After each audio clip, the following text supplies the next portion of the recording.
नाशिकमधील जगप्रसिद्ध ज्योतिर्लिंग त्र्यंबकेश्वर मंदिर परिसरामध्ये एका भाविकाला सुरक्षा रक्षकांकडून मारहाण झाल्याची चर्चा रंगली होती. मात्र हे सर्व आरोप चुकीचे आणि दिशाभूल करणारे असून वस्तुस्थिती वेगळीच असल्याचा खुलासा त्र्यंबकेश्वर देवस्थान ट्रस्टनं केला. देवस्थान ट्रस्टचे विश्वस्त कैलास घुले आणि पुरुषोत्तम कडलक यांनी या प्रकरणावर अधिकृत माहिती दिली आहे. त्यांच्या सांगण्यानुसार हरियाणा येथील एक भाविक नशेच्या अवस्थेत मंदिर परिसरामध्ये वावरत होता. हा भाविक केवळ स्वतःशीच नव्हे तर मंदिर प्रशासनाच्या सुरक्षा रक्षकांशी देखील धक्काबुक्की करत होता. इतकंच नव्हे तर त्यानं दर्शन रांगेत बसून राहिल्यानं इतर भाविकांना नाहक त्रास सहन करावा लागला आणि दर्शन व्यवस्थेत मोठा अडथळा निर्माण झाला. दर्शन रांगेतील गर्दी आणि भाविकांची सुरक्षितता लक्षात घेता परिस्थिती नियंत्रणात आणण्यासाठी मंदिर प्रशासनाला हस्तक्षेप करावा लागला. सुरक्षा रक्षकांनी केवळ शिस्त राखण्यासाठी आणि रांग सुरळीत करण्यासाठी संबंधित व्यक्तीला बाजूला केलं. विनाकारण मारहाण झाल्याच्या बातम्यांमध्ये कोणतंही तथ्य नसून त्या वस्तुस्थितीशी सुसंगत नसल्याचं ट्रस्टनं यावेळी स्पष्टपणे सांगितलंय. देवस्थान प्रशासनानं सर्व भाविकांना विनंती केली आहे की सोशल मीडिया किंवा इतर माध्यमांमधून पसरणाऱ्या अफवांवर विश्वास ठेवू नका.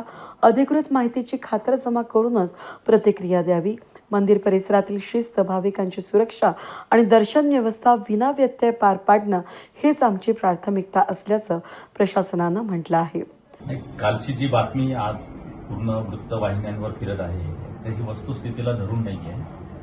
त्या पूर्ण बातमीचा आम्ही तपास केला असता सीसीटीव्ही फुटेज पाहिला की सदरचा भाविक हा 5:45 वाजता मंदिरात आला. दर्शन बारीमध्ये तो 1 तासभर बसला आणि तिथे धाण लावून बसल्यानंतर इतर भाविकांना आतमध्ये जशी गर्दी वाढली तसा अडथळा निर्माण झाला म्हणून त्याला उचलून दक्षिण द्वाराने तिथे परत बसवलं. तिथे तो मेडिटेशन करत बसल्यानंतर परत दक्षिण द्वाराने जिथून लोक भाविक बाहेर पडतात त्यांना रेटारेटी करून तो आतमध्ये आला आणि उंबऱ्यावर गेल्यानंतर त्याने कपड्यांमध्ये आतमध्ये जाण्याचा आग्रह धरला. त्र्यंबकेश्वर दर्शनचा जो परंपरा आहे त्याच्यामध्ये गाभाऱ्यामध्ये जाण्यासाठी सोवळं नेसून जावं लागतं, कपड्यामध्ये जाता येत नाही.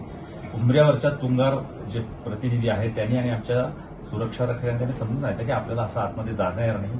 परंतु तो त्याच्यामध्ये जास्त उद्विग्न होऊन त्याने शिवीगाळ केली. शिवीगाळ केल्यानंतर आमच्या सुरक्षा रक्षकांनी त्यांना बलपूर्वक बाहेर काढण्याचा प्रयत्न केला असता त्याने आमच्या एका कर्मचाऱ्याला त्याच्या अंगावरचं जर्किन गुंडाळलं आणि मारहाण केली. त्याच्या डोळ्याला जखम झाली आणि त्याचा गळा आवळण्याचा प्रयत्न केला आमच्या कर्मचाऱ्याचा आणि तो ओरडायला लागल्यानंतर इतर सुरक्षा रक्षकांनी बलाचा वापर करून त्याला त्याच्या बाहेर मंदिराच्या बाहेर प्रांगणाच्या बाहेर काढलं. त्याच्यानंतर काल आमच्या कार्यक्रमामध्ये आम्ही सर्व विश्वस्त त्या ठिकाणी असताना सदर भाविकाला समज दिली तर त्याने ड्रग्ज घेतल्याचं आमच्या लक्षात आलं. आम्ही पोलिसांनाही बोलवलं तर त्याने ड्रग्ज घेतलेलं होतं. ड्रग्ज घेतले, त्याचे आविर्भाव आणि हावभाव बघितले. मग त्याच्या कुटुंबियांशी आम्ही बोलण्यासाठी त्याचा नंबर मागितला आणि एक चांगल्या घरचा मुलगा होता, ड्रग्जच्या अधीन गेलेला होता. मग त्याला आम्ही त्याची समज दिल्यानंतर तो रडायला लागला आणि त्याने सॉरी म्हटल्यानंतर तो देवस्थानच्या दर्शनाच्या राखेतून बाहेर पडला. अशा प्रकारचा कालची घटना घडलेली आहे. वेद न्यूजसाठी प्रतिनिधी कमलाकर तिवड्यांसह मी मनाली गर्गे, त्र्यंबकेश्वर, नाशिक.